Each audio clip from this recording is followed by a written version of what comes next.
First, let's appreciate the faith and trust that Monsignor has placed in those who are called up here to do this, because he has no idea what we're going to say. So hopefully that faith is well placed. My name is Matt Berkus, and I share some of your thoughts out there. First off, I thought we were done with this. And second, who is this guy? Who am I up here to be talking about stewardship? You know, I attend the 11 o'clock Mass, so most of you have no idea who I am.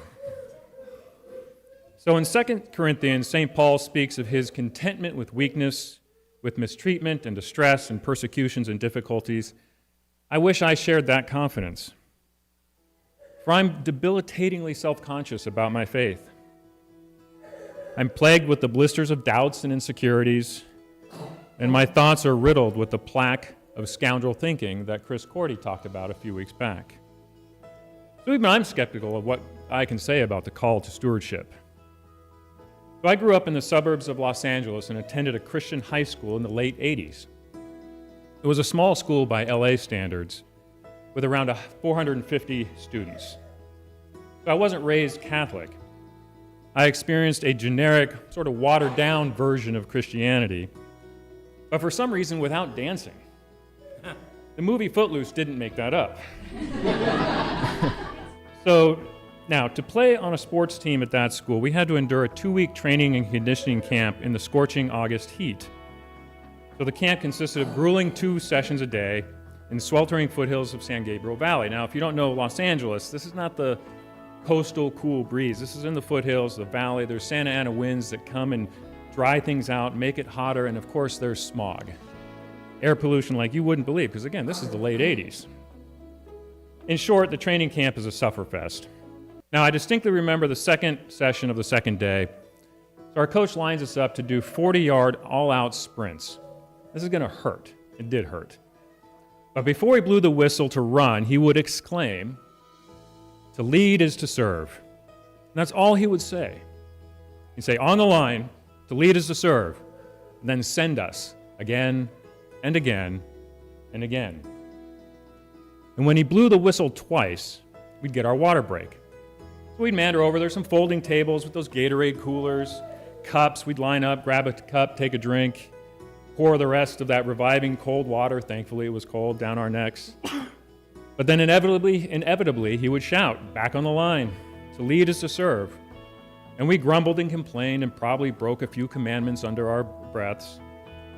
But he kept repeating it each time, with each sprint, just like the raven. Quoth the raven, nevermore. With guile and nerve, screameth the coach, to lead is to serve. And we ran again and again and again. So by now our legs are jelly, lungs burning from the smog. It must be what asthma feels like. Skin burning from the sun. Remember, this is the 80s. Sunscreen is only for the beach, and even then it's SPF 4. Eyes stinging from the sweat. But then we get the blessed double whistle. So we hobble over to the water tables, and our classmate, I remember, Danny Rodriguez, reached them first. But instead of grabbing a cup for himself, he started filling the cups and placing them on the table. And as athletes stumbled over, he would hand them a cup of full water. But then we heard, "Back on the line." But then we heard something we did not expect. "Gentlemen, we have our first team captain." And what do you think happened the next day? So despite our suffering and pain, we'd race to the coolers to fill our cups for others. Because those simple words and the example of Danny shifted our mindset. So some of us decided to stay after to help clean up the training stations and put gear away. And we were allowed to sit in on the coaches' meetings. Others chose to arrive early and help set up. By the end of the training camp, those students who had embraced the word, witnessed the example of Danny, and took action were now running the training stations.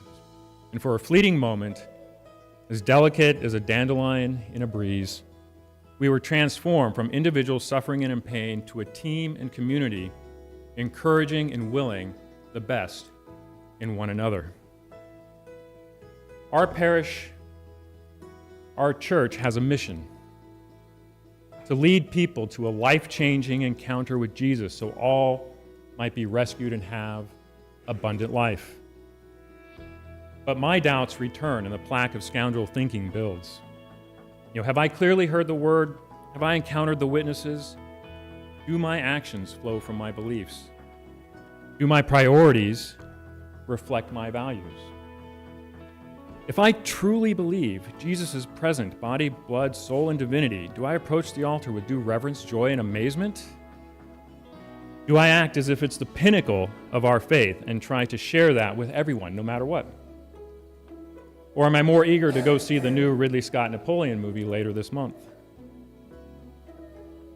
Have I made this parish and community the highest priority, such that everything in my life orbits around it? Or am I lazily scrolling social media for some tidbit of transient entertainment? Now, those are just trivial examples, but if I am so easily distracted by the trivial, what will happen when the sprints of life deplete or disable me? So in the dark stillness of pre-slumber, aching to sleep, I realize it isn't about me. It isn't about my doubts, my insecurities, or how sapped I am from the necessary tasks of living. It's about my wife, my son. It's about all of you.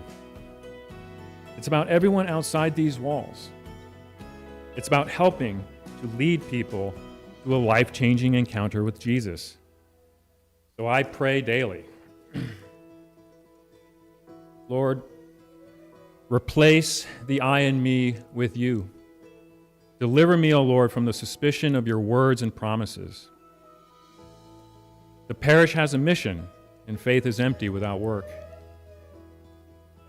So in addition to charity, some of the cups of water I try to pass on are these.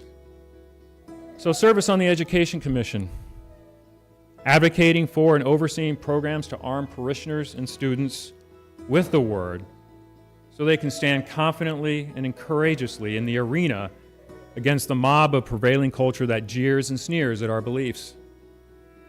And with like-minded men, rejuvenating and reinvigorating men's ministry to create a space for men to address their unique faith challenges with shared wisdom, accountability, and empower men to serve this parish and grow their faith. And on a slightly lighter whim, publishing the homilies of Monsignor Mack on the parish YouTube channel. We have a YouTube channel, not just for live streaming. And believe it or not, we've been doing that for a year now. There's a year of his homilies out on the ether. And I hope he's comfortable with that. Do I feel up to the task? Hardly. But there's nothing else to do but take the risk, try to be humble, and go to work. Now, the coach said to lead is to serve, but he was only half right. We all know that to love is to serve. We have a bank of time, and we don't know how much, we don't know the remaining balance. We cannot make a deposit. We can only withdraw. Time is a unique treasure. Its only value is assigned in how we spend it. For where your treasure is, there also your heart will be. So whether death comes with a crawl or with a pounce, whether he is slow or spry, our wealth lies in how we spend the hours ticking by. So dare I say, to love is to serve. So as I become exhausted by the daily sprints of life, being a steward is not something I do because I resolve my doubts and insecurities, nor do I even feel confident in my abilities. But being a steward is doing the work despite my fallen nature. Being a steward is evidence that I have heard the word and encountered the witnesses, and it's not about me, it's about you. And I hope all of us may go forth with renewed determination and intentionality about having our work and actions flow from our values and beliefs.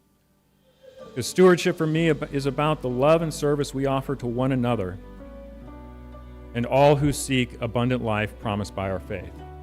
So I hope all of us can find and fill that cup within, whatever it may be, so we can generously offer it to the next weary soul in line. That is my call to stewardship. Thank you.